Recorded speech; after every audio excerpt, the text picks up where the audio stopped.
We're joined right now on RailerCulture.com by Keith Wilson from the Wilson Law Office. Welcome today, Keith. Thanks, Sean. Keith, a lot of discussion in a lot of coffee shops across Alberta talking about Bill 36, the Alberta Land Stewardship Act. What is the controversy about? Well, I think it's a couple of things. First of all, this is new legislation. It's significant legislation in that it gives powers to the provincial cabinet in Edmonton to do things that they've never had the power to do before, and as affecting landowners and resource users. And the other thing that's significant about it, and I can provide some more details in a minute, is that it really takes away a lot of the important responsibilities that municipalities have had to be the leaders in terms of land use planning within their communities. So why does the cabinet, what is the cabinet trying to accomplish here with some of these new powers? Well, let me first describe the powers, because that's really important. First of all, Section 11 of the legislation, and some of this is just very difficult to believe. I still have a hard time believing it, but I can only describe to you what the law says, and I can describe to you what the government has explained either to me or to public meetings as to what the legislation's about. And what Section 11 does is it gives the cabinet the power through a regional plan. They've divided the province up into 7 regions, and they've used the watershed. So there's the South Saskatchewan, the Red Deer, the North Saskatchewan, and so on as you move north. And through the regional plan, the cabinet can extinguish, and that's the word they use in Section 11, they can extinguish land titles, freehold mineral titles. They can extinguish water licenses, grazing leases, development permits, area structure plans, subdivision approvals, pipeline permits, you name it. If you have an approval from the government, an NRCB approval to operate your feedlot or your dairy barn, all of those things under a regional plan, the cabinet now has the authority to extinguish those rights. And odd language, but that's the language they've used.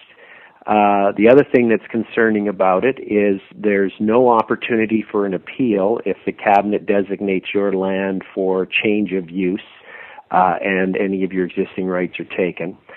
The Section 19 clearly states that no compensation is payable, and Section 15 of the Act lays out that you have no right of any recourse to the courts, and the courts have no authority to grant you any remedy. These are drastic provisions, unprecedented in a Western parliamentary democracy, and I think that's why people are concerned. Can I ask why the cabinet would need such powerful language like extinguish without recourse for appeal? Like why? Why? Well, I asked myself that question, and I've had the fortunate opportunity to attend 2 events where Maurice Seiferling, who's the Assistant Deputy Minister and Stewardship Commissioner under the legislation, has been asked to explain the rationale for this. One of them was a legal conference that I spoke at where the Legal Education Society of Alberta, a branch of our law society, had asked me to do a research paper on these bills 19, 50, and 36, and present it at a conference full of lawyers, and Maurice was there. And what he explained was that the cabinet believed that this government was elected with a strong mandate to plan and plan better, and in order to do that planning, they felt they needed to take it upon themselves to do it from the cabinet room, and so have Edmonton decide. And they felt that they needed to be able to make the necessary changes within the region to cause their vision to be achieved. And so, of course, if you've got a municipality that has a land use bylaw that's allowing country residential development in, say, a river valley, and the cabinet doesn't want that, well, they want to be able to override it. If they feel there's a need to put some water back into a river, and that river's fully allocated, well, I guess they feel they need to cancel the water license. Isn't there an opportunity here for a total misuse of power if that vision or that plan isn't right? Absolutely, and history has shown us that that's what happens. I guess, to be candid, I challenge this notion that somehow the folks in Edmonton have a better understanding of what the needs are at Fort Macleod and Medicine Hat than the people at Fort Macleod and Medicine Hat. I just don't think that's a valid proposition. This notion of centralized planning has been tried before. The government said, this has never been tried before, this is a new experiment. Well, again, to be candid, it has been tried before. It's been tried in Eastern Europe, and history has shown that it's a complete failure. The further you move away from moving power and decision-making away from the people who are affected by the decisions, the less effective those decisions are, and you get poorer decision-making. So this is absolutely strange legislation. Let me emphasize one other thing.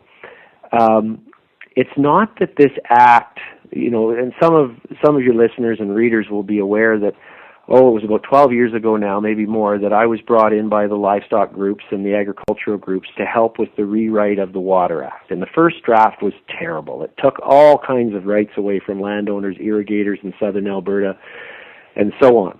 And we worked really hard, the industry and myself and others back then, to get serious protections put in the Water Act to protect water licenses, to protect water user rights, to narrow the circumstances where the Minister of Environment could cancel a license, to require compensation, to make sure it wasn't the minister who decided compensation but a third party and all that. Those provisions are still all in the Water Act. The problem is Section 17 sub 4 of the Land Stewardship Act, of Bill 36, says the Land Stewardship Act trumps every other act. It's paramount. So it says, so it wipes out those protections. So it allows the minister, allows the cabinet to use their authority under the Land Stewardship Act to do whatever they want.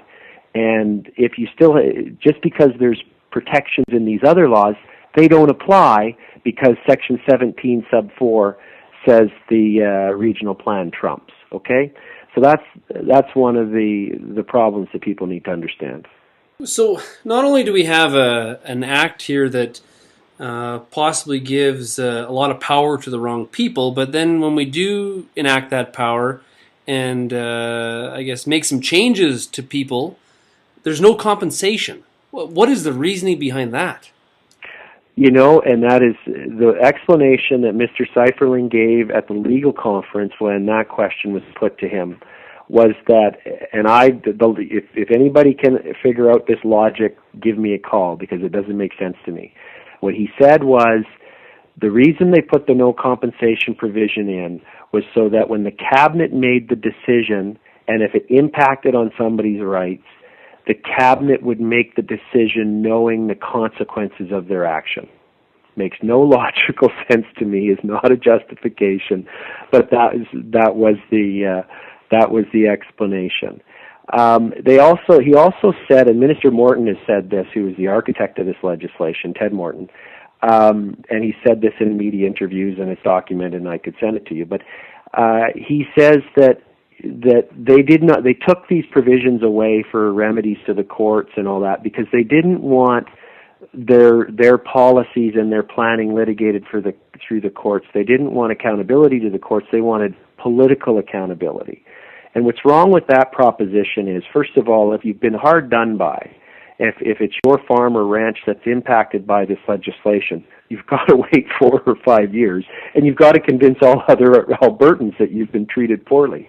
One of the hallmarks of a parliamentary democracy in the British tradition, whether it's Britain, whether in fact it's the United States, whether it's Australia or countries in Europe, is that we have the courts there to protect citizens and their property from capricious and arbitrary acts of government. That's one of their fundamental roles. If you feel a government's treated you badly, you can go to court and put it to a judge. That's the hallmark of one of our freedoms, and they've taken it away through Section 15. Is this one of those situations, Keith, where this, I guess this is hard for me to kind of fathom. How far does it go? So if I'm a person that has a hog barn and that hog barn's up in operation, can the government make changes then, or is it only on permits and things like that? That's a good point. This legislation is retroactive.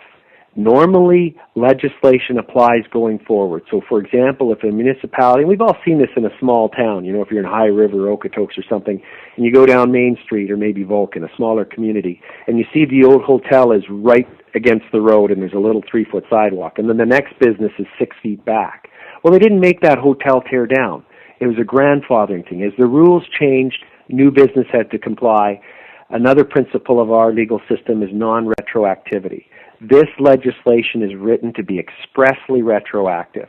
So you're telling me they could tell that farmer to rip down his hog barn because they want to rezone the area? Yes, absolutely, unequivocally, yes. That's what that's why it's so troubling for me and the many other lawyers who have read this legislation.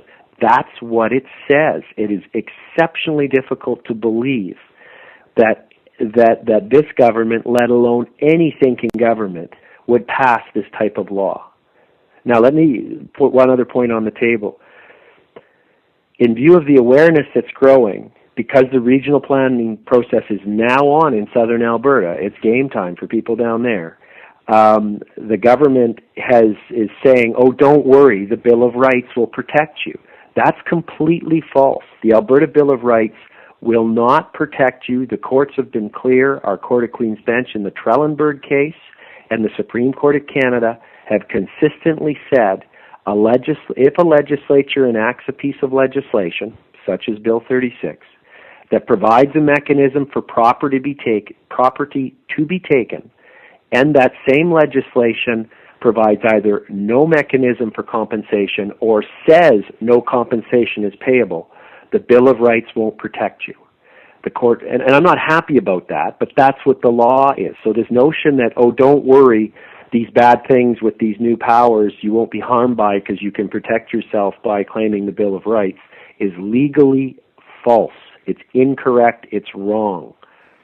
Okay, what do you encourage farmers or citizens in southern Alberta or other areas of Alberta that are really concerned about this? What do you suggest they do?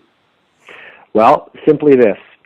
Firstly, I think they need to make their neighbors aware, and they need to understand this legislation.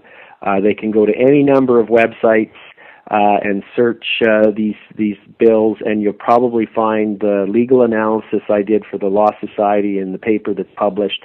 It's free. It's available in all kinds of different surface rights websites and so on. And Alberta Property Rights Institute has it up on there. And educate themselves. That's one thing, and make other people aware of it. The second thing is make sure that they make their municipal council aware and their councillors aware of this fundamental power grab that has just occurred with respect to the traditional role of municipalities. Thirdly, and I get this question, well, it's law now, so is there anything we can do? What people need to understand is that in Canada we still have the principle called parliamentary supremacy, which means whatever sitting government is sitting in Edmonton, they have the keys to the lawmaking machine. They can use those keys to fire up the lawmaking machine and repeal this act. They can undo it, and that's what they should do. And they should try and talk to their local MLA and convince their local MLA that this is bad law. They should fire up the keys to the lawmaking machine and repeal this legislation. And we're not that far away from an election. If their MLA is not prepared to do that, then people can decide whether they want to give the keys to someone else. Keith, thank you very much for enlightening our viewers and listeners on this topic. I'm sure that we'll be keeping in touch with you as there's further developments, and I want to thank you very much for joining us. Keith, thanks a lot. Take care.